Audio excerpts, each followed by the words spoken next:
Yeshivas Bein Hazmanim, take 3. We already did Lulav, we did Esther, we got Hadassim and Aravos to go. And maybe even if we have time, we'll discuss the taking of the, exactly how to hold the Lulav and Esther, etc. One point I realized I forgot about Esther yesterday. I just want to put it out there that there's a minimum size for Esther. Esther can't be so teensy. What is the small size? The size of a kabetz, the size of an egg. That's what it's, it has to be at least the size of an egg, our modern day eggs. L'chatchila, it should be the size of 2 eggs. Because maybe the size of an egg has changed over the years. So l'chatchila, it should be the size of... So what size egg? Probably a large egg, I guess, which is like the standard size, large. So I would say the size of 2 of those eggs, which are pretty common. Is that around like a Yeshivas? Yeah, it's... Well, you know what a Yeshivas is? Well, because... I think we're more used to our eggs, right? So the size of 2 regular eggs, which is not a very big esrog, just make sure it should be that size. Yeah? How do you know how to combine the eggs? In a cup. So if you want to really measure it, you take your esrog and you fill up a big cup of water, and you put the big cup of water into let's say a measuring cup. You put your esrog fully submerged into the water, and you see how much water goes out. And then you do the same thing with 2 eggs, and then that's the real way, if you want to really measure it properly. But you should usually be able to just look at your eye, and any normal esrog is going to be big enough. It's just, if you have a really small one, so that's where you have to start getting worried. Okay. Fine, Hadassim. There's once a story, anybody's ever looked at all the packages of Hadassim around? So, there's once a story of a 4-year-old who went into shul, a 5-year-old, and he went into shul and he wanted to daven, but the only thing that he knew how to say was Aleph. And he went and he was davening to Hashem, Aleph, Aleph, Aleph, Aleph, and some Rosh Yeshiva, some Rebbe, whoever it was, the story floats around, says, that tefillah is so choshev in the eyes of Hashem, more than anybody's tefillah. That little boy, he became in charge of Hadassim in all of Eretz Yisrael. Because whenever you go, you see every package. It's either Aleph, it's Aleph, Aleph, it's Aleph, Aleph, Aleph, Aleph, Aleph, Aleph, Aleph, Aleph. So, l'chayra, he's the one who's in charge of Hadassim in Eretz Yisrael. So what's going on? Why does all the packages of Hadassim? Anybody ever saw Gimel Hadassim? No. Right? Why is everything Aleph, Aleph, Aleph, Aleph, Mahudr, Min Mahudr, Min Mahudr, Min Mahudr? Right? And you get that for like 40 shekel. And then you go to the Shuk Arbaminim, and you see that Brisker guy. He's been sitting there for, from the beginning to when you got there to the end, there's a bucket of Hadassim. And he's looking through each one of the Hadassim. And you're like, wait a second. Wasn't that same guy there last year when I went to the Shuk Arbaminim? Yeah, because he's been there since last year looking for his Hadassim. So what's going on? Doesn't he know that you could just buy the package that says Aleph, Aleph, Aleph, Aleph, Aleph, Aleph, Mahudr, Min Mahudr, Min Mahudr, and he's going and spending 6 hours looking through a bucket of Hadassim? What is the deal? What's going on? Why is he doing that? Is a much easier mahalach. Okay, so we'll try to answer that question as well. So, when it comes to Hadassim, I'll be honest that I don't have any shimush of looking through each one. I just buy the package. I don't look through the bucket. It's very tedious to look through the bucket, but I'll explain to you what's going on. So, lichatchila. So let's start like this. Bidi Eved, you should have the top 1.5 tefachim of the hadas should be what they call mishulish, which means that all 3 of the hadassim leaves are starting from the same height and are roughly the same size of the leaves. So for the first tefach and a half, roughly that big. Yeah, it should be all mishulish. Lichatchila, the full 3 tefachim. of the hadas should all be misholosh, all starting from the same place. And if you want to be even more intense, the entire thing should be all misholosh. Now, I know if you read the package on the Aleph one, so it's going to say that it's all misholosh, the entire thing. So once again, what's the guy with the bucket doing? So the answer is, if you actually look at the Hadassim that come from your, how do they judge Hadassim? The guys who are packaging it. So the way that they look at it is, remember I told you there's two ways to look at an esrog. You could either look at an esrog like this, looks clean, or you could look at an esrog like that, right? So really Hadassim is the same thing. Those guys, when they package it, there's a guy who goes like this. In 1 second each hadas. Yeah? And in that 1 second, it looks more or less like they're all starting from the same spot. So that is what we be'etzim call misholosh. When we hold to that, just like I told you we hold to the esrog. So that is misholosh. When you have the top part is those three leaves. But if you're actually gonna take it, you're gonna look like this, you're gonna see it's not really true. They're not really all starting exactly the same spot, etc. Just when it comes to the esrog, there's a lot more people that have the interest and the geschmack to look through it and try to find a real shiny, beautiful esrog. Yeah. But when it comes to Hadassim, most people don't have the same level of patience, and most people, including myself, will buy the packaged one. Just another point or two to some other chumras. The Rashash says the leaves need to cover the entire branch. You won't even see any bit of the branch. Maisa, we're not mafid for that. Listen, there's some Briscoe guy who's been looking since last year, who I think just found one. So. Yeah, you have to be very careful. Surgical gloves and surgical, tweezers. I don't know what. I'm not in that business. I don't know. There's a Hadassim with 6 leaves. No? Oh, I don't know. I never saw that. Fine. And fine.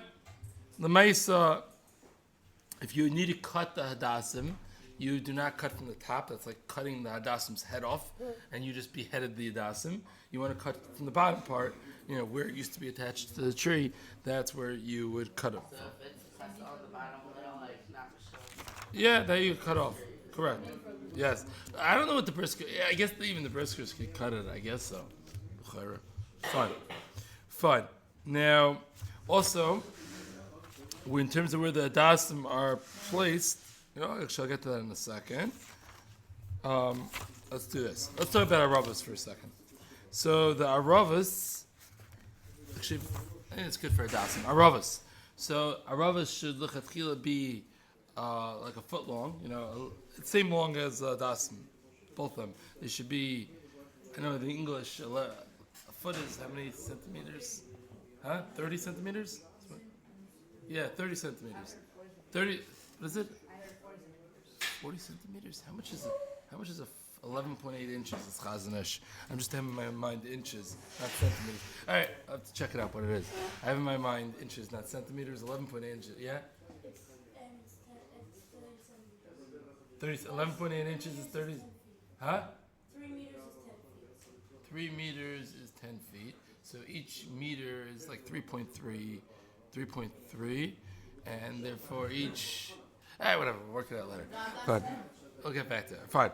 So I'm not sure that's 30 centimeters, 40 centimeters. I remember seeing 11.8 inches. It was the chazanish size of how long a Hadassim and Aravos should be. The top of the. So there's Aravos, right? With the Aravos.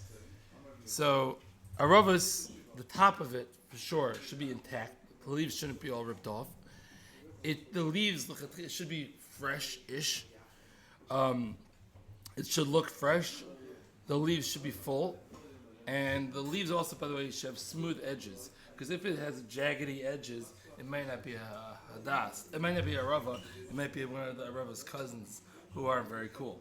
So there's a different type that goes around that's like a jaggedy edged type, whereas a rava has a smooth edged leaf. You want it to have that smooth edged leaf. Now, this is something very interesting that you see with the Aravos. Sometimes you see this guy, like this balabas who has he spent like $250 on a beautiful esrog, a nice green lulav, and Puzzle Shein Kamayu dead they died way past 120 type Aravos, totally black and dead and whatever. And he spent $250 on his esrog, but you know what? He's not being mekayim the mitzvah because his Aravos are dead, shiba dead. So there's Aravos in Eretz Yisrael really need to be replaced at least once in over Chol Hamoed. Sometimes, I think it's a worthwhile idea for somebody to spend 20 shekel less on their esrog and lulav and buy 4 packages of Aravos to every other day switch your Aravos. I think you're just in a better position. I'm not saying you should spend more. Spend 20 shekel less on the other stuff and buy a bunch of Aravos to be able to have your Aravos not die. Because the Aravos tend to die. Now, in America, I don't know about other places, in America, the Aravos come in these nice, thick, red stem, and they stay straight, and they don't die very quickly. You can buy them over here, called Muncie Aravos. Muncie Aravos. Yeah. So you could find them here. They're much more expensive. I think a regular Arava here is like 8 shekel. What's better than what's That they don't die so quickly, number one. And number two is that they face up.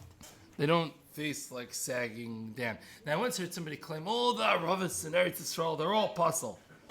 Now, it's from Muncie, yeah, sure. So I once heard somebody, they in America where, I don't think Muncie Aravos is the biggest thing. Some guy in Muncie planted a whole thing. Muncie has lots of space. So a guy in Muncie planted a whole thing of beautiful Aravos, and it's the biggest supplier of Aravos in New York. But there are other places in America that have very nice Aravos as well. I don't know why it is that so once somebody claimed that the Aravos in Eretz Yisrael, they're all puzzle.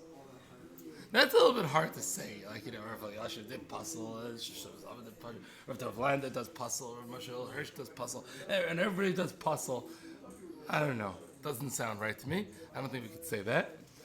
But what I could say is that I had a shayla that I was debating yesterday. I'm still not sure if I did the right thing. I was debating whether I should buy the Muncie Aravos for 50 shekel from the guy. And by the way, in America, they charge $3, that's 10 shekel. 11 shekel is what they charge in America. But over here, it's 50 shekel. So you either buy that for 50 shekel, or to switch my Aravos 4 times over. So that I'm not sure.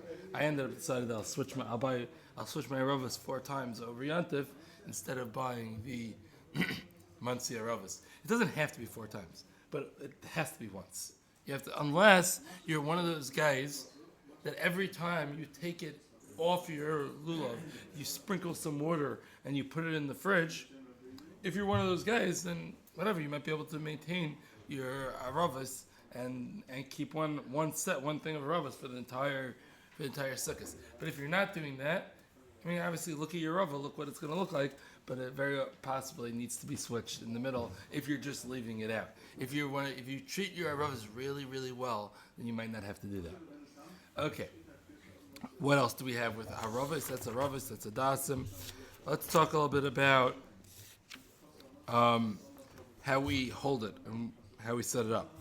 So the Hadassim and the Aravos, when you should be a lot of people don't realize this, under the top of the shidra.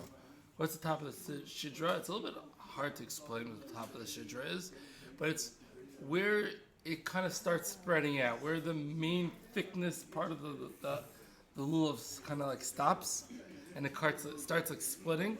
That's the top of the shidra. So the Hadassim and the Aravos should only get to a tefach lower than that shidra. This much lower than that shidra.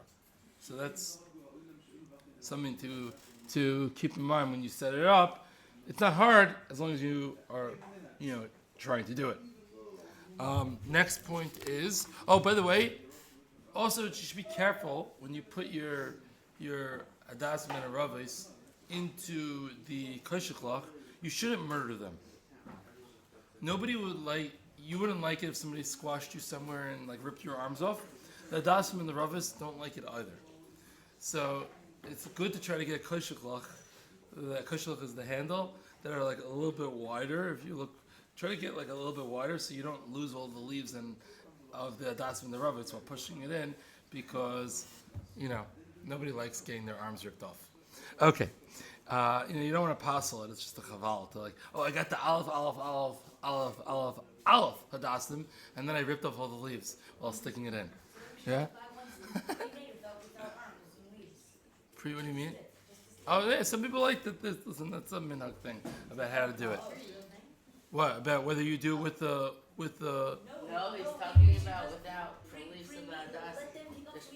Oh, that's what you meant. Oh, sorry, I misunderstood. Okay, fine. Okay. Fine. You should be holding the lulav by whatever you're using to tie it up. Whether you use regular kashiklach, a regular normal thing, or you're one of those people that tie it up just together. But you should be where it's tied by the ugid, that's where you should be holding it. It's a whole shayla. If you're holding it, like let's say you want to be one of those guys that are holding it by the bottom of the lulav, that's not cool. Because it's l'kicha al yedei davar. You're holding the other minim by one of the. You're holding the Hadassim and the Aravos by something else. It's a problem. You want to hold it by the case, so to speak, is how you want to do it. What else? When you're doing the lulav and esrog should always be held together, including by Hashanas. If you have one hand for your lulav and the other hand for the esrog, so which hand's for the machzer? So you either have to get very good at balancing, or what you have to do is get one of those little cards. That's really very cool. If you get one of those little cards that doesn't weigh anything, so that actually tells you the words, that's always good. They have all this fancy stuff you put in the stuff. On the guy, you put a stender on the guy in front of his back. And, there's a lot of whatever. But figure out a eitzah, you know what I'm saying? Yeah, buy a third arm. That's a good one. Have a hang over your neck, a thing. Project on the wall. Whatever you guys figure out, you know what I'm saying? But figure it out. You should be holding the Hadassim and Aravos together. The lulav in the right hand, the esrog in the left hand. If you're lefty, it's a machlekes. I don't know. I think most lefties put the lulav in the left hand and the esrog in the right hand. I think that's the most standard. If you want to be a lefty and you want to be yoitz to the kizeh and be machmer both ways, go for it. Kizeh to hate, whatever you want. And I think that's the basics. And have a good day.